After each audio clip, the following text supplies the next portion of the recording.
เอามาแล้วเนาะจุดโทษพี่น้องสำเนือครับหลวงพระบางกล้าว่าทีมไหนชนะเป็นห้าอยู่บ้านหนึ่งคุณแม่ ซ้ำเนื้อเนาะโอ้100%ดีหัวพันดีฟันรู้พระบางอันนี้เนาะอันนี้แหละคนลวงพระบางอันนี้บ้านทั่วโอ้ยคงเดือกคงง่วงอ้วงของเดือกมดเตียนมดเตียน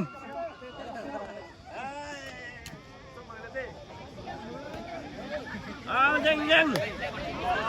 มือละมือบ้านเสียไงลู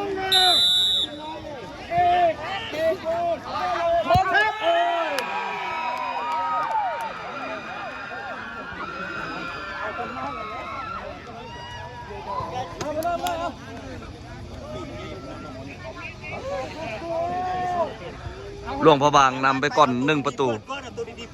สกอร์อยู่ที่ 3-3เตะจุดโทษหลวงพระบางนำไปแล้ว1 ประตูพี่น้องเลย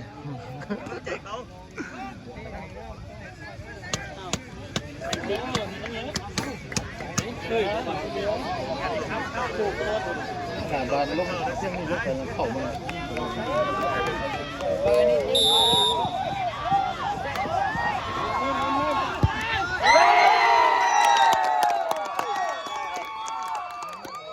เต้นเลยบ้านเขาเต้นได้ไหมเจ้าภาพนะ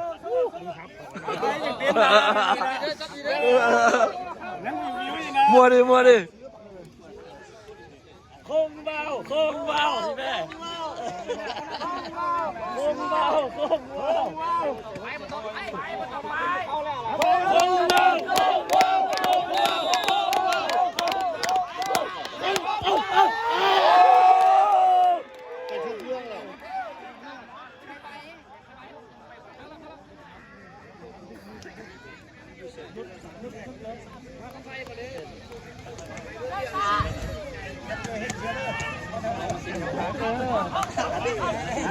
เลยเหรอเต็มเลยมาได้มันมัด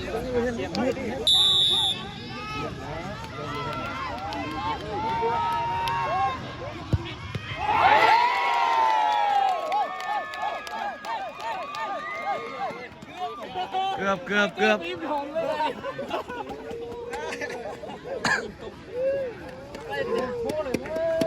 ดี๋ยวมาชิมเลยรับแล้วนะ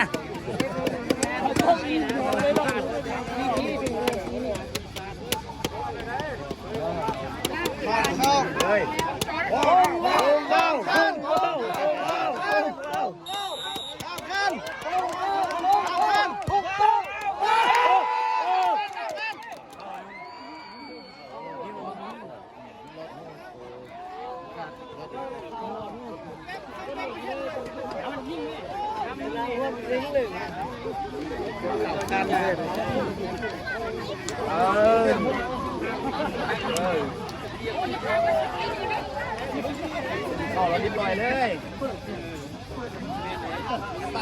น้องชายก็หิดปังเด้อ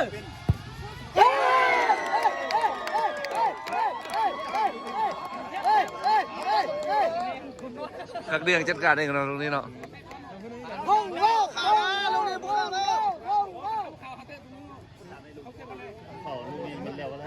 เลือดอยู่บนเก่า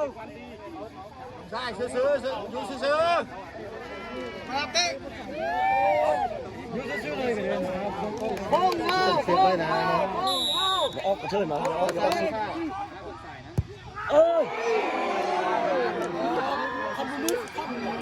มาทุกเรื่องเลย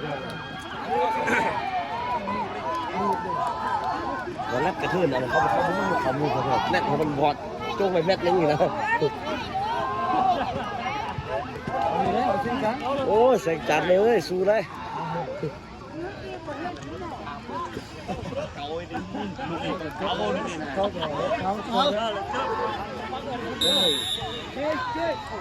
ขยับ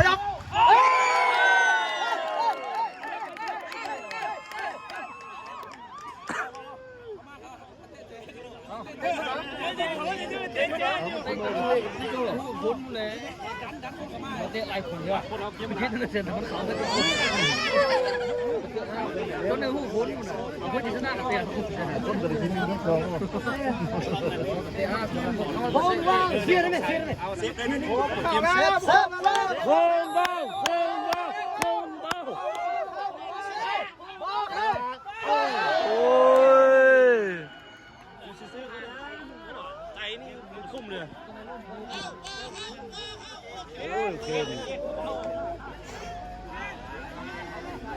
โอ้ยมีความเสี่ยงอยู่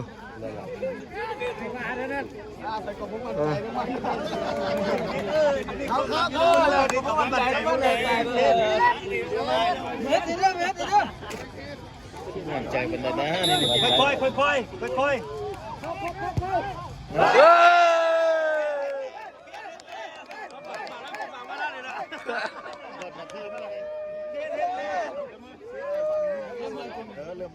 ข้าแล้วมอนี่เนี่ยสยามที่นี่มันเอาตัวนี้ขึ้นคือเก่าเอาตัวเตะเอาตัวไม่ติดเตะเอาตัวไม่ติดเตะ7 คนนะเอาตัวไม่ติดเตะ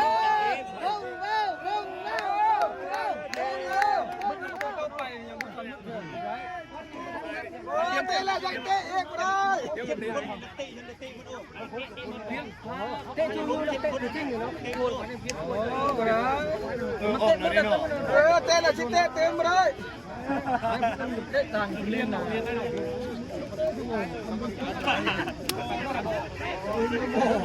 เว้นบ้านตะวันไรให้ได้บ่เข้ามือเราเตะพวกเขาเยอะ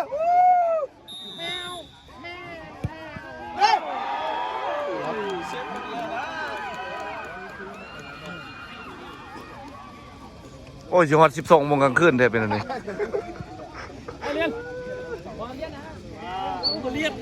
เตะเสียยังเด้อไปก่อนสิก่อน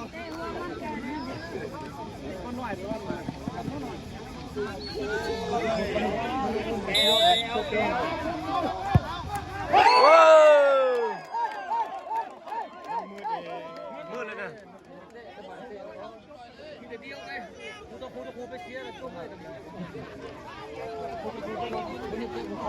12 โมงกลางคืนหมดเลยนี่เบิ่งคักเลย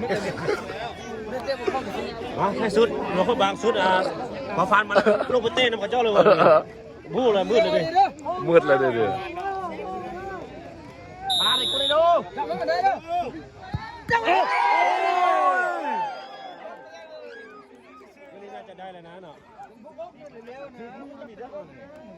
โจ๊ะมึงเต้นไหม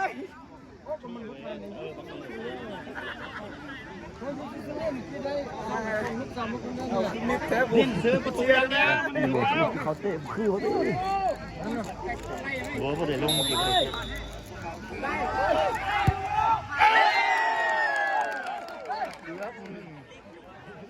แต่ตีมันยาวมันแล้วเลยได้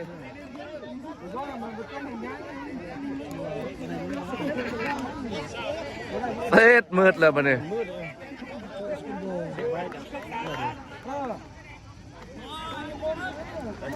เซฟให้ได้ไหมตัวยุ่งกัดปะนี่นะ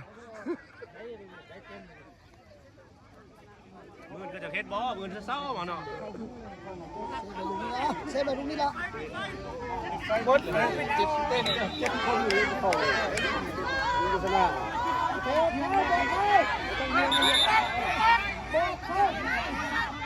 หมอกกาประเทศเลยเริ่มใหม่เลยป่ะ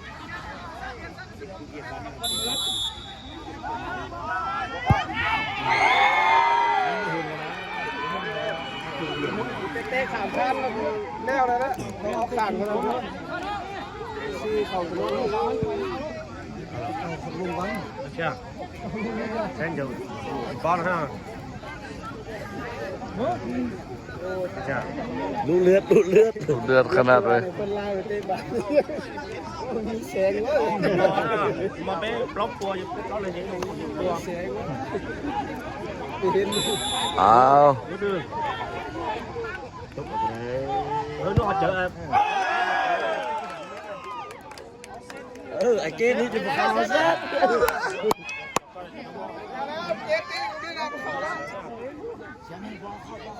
บอลเข้า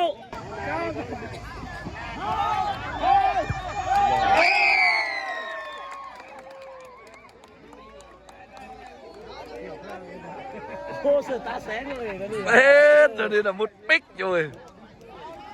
บ่เห็นจังเลยนี่นะเปิดแฟลชกับอะไรอีก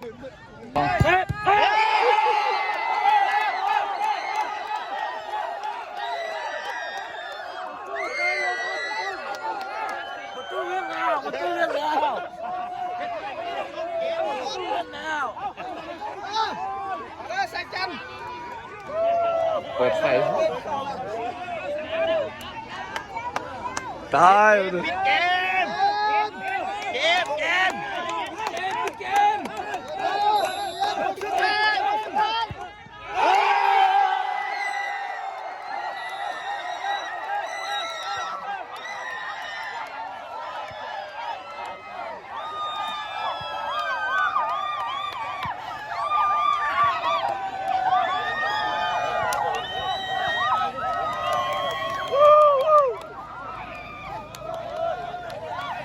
บรรยากาศเบิดพี่น้องสำเนียงสนะ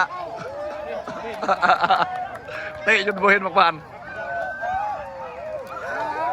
เก่งละเก่งละเก่งละเก่งละเก่งละเฮ็ดดีที่สุดละอ้าวคิดว่านักกีฬาเลยนี่นะ